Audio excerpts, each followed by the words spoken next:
अभी हम करेंगे अकाउंटिंग स्टैंडर्ड का हमारा जो टॉपिक बचे हुए थे। सबसे पहले है अप्लीकेबिलिटी ऑफ अकाउंटिंग स्टैंडर्ड्स। इसका मतलब है जो अकाउंटिंग स्टैंडर्ड्स है वो कहाँ पर यूज़ होते हैं। Except the purely charitable organisations, जो हमारी ये दान वाली संस्थाएं होती है या जहाँ पर इनका कोई मतलब जिनका मेन मोटिव लाभ कमाना नहीं होता, सिर्फ उन संस्थाओं को छोड़कर बाकी जो भी संस्थाएं होती हैं, कॉमर्शियल हो, इंडस्ट्रियल हो या फिर बिजनेस एक्टिविटी होती है, जहाँ पर हर जगह पर जो अकाउंटिंग स्टैंडर्ड है वो यूज़ होता है, चाहे वो सोल प्रॉपर्टी यूनिट हो, एकल स्वामित्व हो या पार्टनरशिप फर्म हो, सोसाइटी हो, कोई ट्रस्ट हो, हिंदू अनडिवाइडेड फैमिली हो, एसोसिएशन ऑफ पर्सन्स हो, कोऑपरेटिव्स सोसाइटी हो या फिर कोई भी कंपनी हो, हर जगह पर जो अकाउंटिंग स्टैंडर्ड है वो यूज़ होते हैं। अभी है हमारा इंटरनेशनल रिपोर्टिंग स्टैंडर्ड। हम इंटरनेशनल रिपोर्टिंग स्टैंडर्ड है जो उसका अर्थ है अंतर्राष्ट्रीय। International financial reporting standard IFRS का अर्थ है अंतर्राष्ट्रीय वित्तीय रिपोर्टिंग मानक। जो IFRS है मतलब international financial reporting system standard है, जो इसका जो मेन है ये हमारा ये जो टर्म है ये रेफर करती है हमारे इंटरनेशनल फाइनेंशियल रिपोर्टिंग स्टैंडर्ड को, जो इशू किया गया है इंटरनेशनल अकाउंटिंग स्टैंडर्ड बोर्ड के द्वारा। IFRS also cover a wide range of international accounting standard. जो हमारा IFRS है वो एक बहुत ही लंबा एरिया है, उसको कवर करता है, या फिर इसका जो एरिया है बहुत ही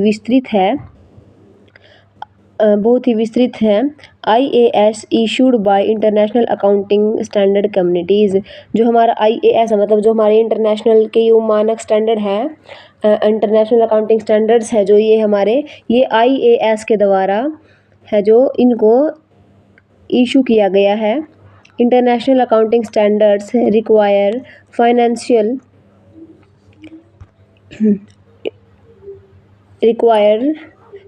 statement to comply with the requirements of IFRS।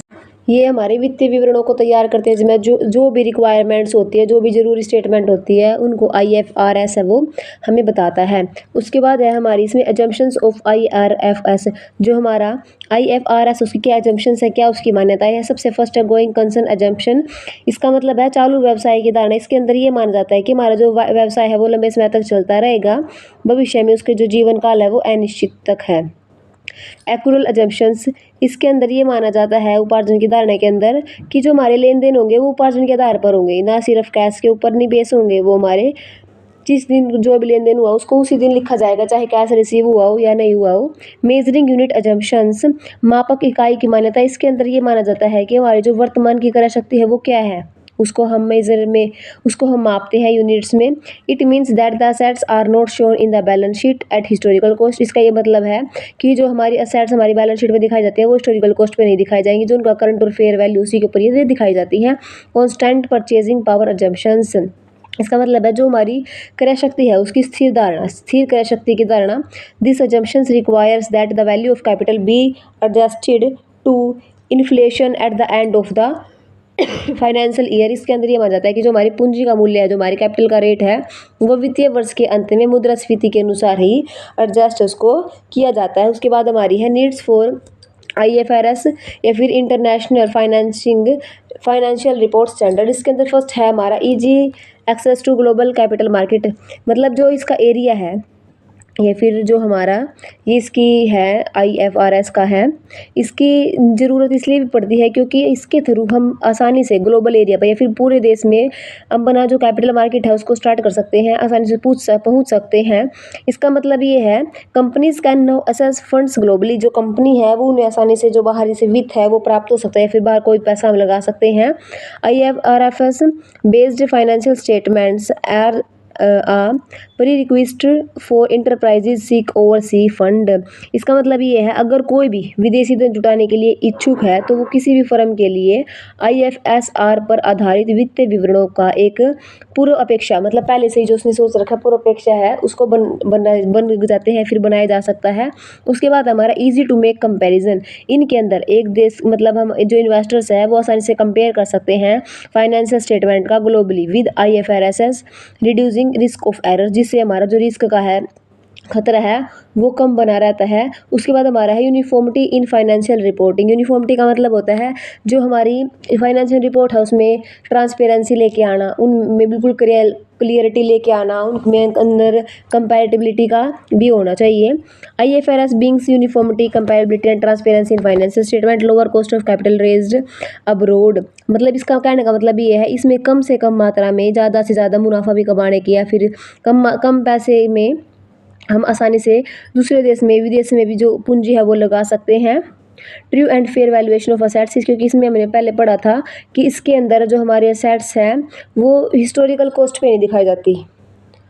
उसके बाद difficult to communicate fraud and manipulated accounts, इसके थ्रू अगर जब IFRS का ज़रूरत है इसलिए भी पड़ती है क्योंकि इससे धोखाधड़ी और खातों में हेराफेरी करने हैं वो भी मुश्किल हो जाता है, उससे भी बचा जा सकता है।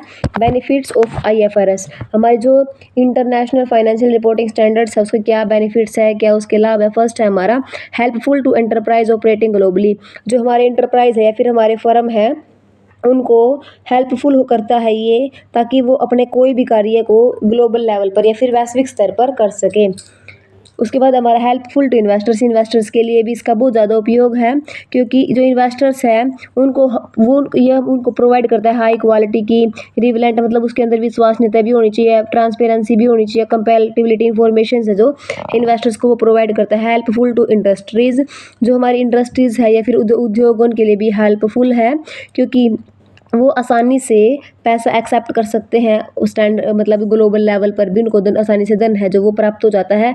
Lower cost of raising fund abroads, और इसमें कम से कम लागत पर जो हमें विदेशों से धन जुटाने की, विदेशों में जो धन है उसको कम से कम लागत में जुटाने के लिए इसने हमारे लिए बहुत ज़्यादा स्टैंडर्ड्स तैयार किए हैं। हेल्पफुल टू अकाउंटिंग प्रोफेशनल्स, जो हमारे लेखक हैं, जो हमारे लेखा मतलब जो अकाउंटेंट्स हैं हमारे, उसके प्रोफेशनल्स हैं मतलब पेशेवर हैं, उनके लिए भी बहुत ही सहायक है, क्योंकि जो ये है हमें हमारे देश में बेहतर सेवा प्रदान करने के सक्षम हो गए हैं। उसके बाद हमारा है ये ट्रू और फेयर व्यू प्रोवाइड करता है, हमारे जो स्टैंडर्ड्स है उसके थ्रू हमारे खातों का, हमारे फर्म की जो वैल्यू दिखाता है एसेट्स की, लायबिलिटीज़ की, वो बिल्कुल फिक्स या फिर बिल्कुल सच्ची होती है। उसके बाद हमारा आता है IND-AS, इसका मतलब है इंडियन अकाउंटिंग स्टैंडर्ड्स। IND-AS का मतलब है इंडियन, AS का मतलब है अकाउंटिंग स्टैंडर्ड। ये इसने बोला है हमें, जो ये है IND-AS, ये है जो हमारे इसके अंदर हमारे भारत के, हमारी इंडिया के जो भी भारतीय हमारे स्टैंडर्ड्स हैं उनको बताया गया है। इसके द्वारा हमारे द्वारा जो विकसित लेखांकन मानक उनका समूह इसके अंदर शामिल किया गया, जिसके बेस पर हमारे वित्तीय विवरण तैयार किए जाते हैं। कहाँ पर? इंडिया के अंदर, जो इसके उपयोगकर्ताओं के लिए बहुत ही जरूरी होते हैं। फर्स्ट इसकी करैक्टरिस्टिक्स और salient features of Indian accounting standards, जो सबसे पहले इसने बोला है इनसे जो ये है मॉडिफाइड वर्जन है IFRS का। सेकंड है इनके अंदर कंपैरिजिव कवरिंग रिवेन्यू एक्सपेंसेस लॉसेस, जो हमारे जो भी रिवेन्यू है, लॉस है, एक्सपेंसेस हैं, असेट्स है, लायबिलिटीज़ है, सभी को कवर किया जाता है। इसका एरिया भी बहुत बड़ा है, ये बहुत सारे सिद्धांतों के ऊपर बेस्ड है, प्रिंसिपल बेस्ड है।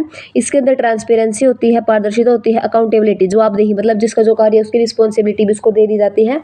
उसके बाद हमारे यहाँ इसके ऑब्जेक्टिव्स में सबसे फर्स्ट है जो है ये है ensure uniformity in preparation and presentation of financial statement, जो हमारे फाइनेंशियल स्टेटमेंट है उनकी तैयार करने में, उनको रिप्रेजेंट करने में भी इसमें एक है हमारा provide information to users about adopted policies, जो हमारी पॉलिसीज़ है, जो पॉलिसीज हमारे द्वारा अपनाई जाएंगी उनके बारे में इन्फॉर्मेशन प्रोवाइड करता है।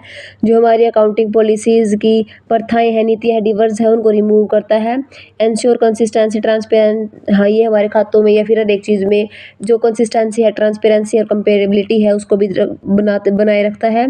और more improve reliability and credibility to in financial statements, जो हमारी फाइनेंशियल स्टेटमेंट है उनमें विश्वसनीयता को बनाए रखना भी इसका कार्य है और उसके लिए बहुत ही उपयोगी भी सिद्ध होता है। उसके बाद हमारी आती है merits of IND accounting standards, Indian accounting standard. First है सुटेबल फॉर इंडियन कंडीशंस, जो हमारी भारतीय परिस्थिति उसके लिए भी उपयोगी है। Design to suit Indian needs, क्योंकि हमारे भारत की जो ज़रूरत है, भारत की जो परिस्थिति है उसके अकॉर्डिंग तैयार किया गया है, क्योंकि अकाउंटिंग स्टैंडर्ड इंडियन वाले ही तो है नहीं है। क्लियर गाइडलाइंस, हमारे जिसमें जो भी गाइडलाइंस है, जो रूल रेगुलेशन है, सब कुछ क्लियर है। यूनिफॉर्मिटी इन फाइनेंशियल रिपोर्टिंग, जो हमारी फाइनेंशियल रिपोर्टिंग है उनके अंदर ये इंप्रूव करता है ट्रांसपेरेंसी और कंपेरेबिलिटी को।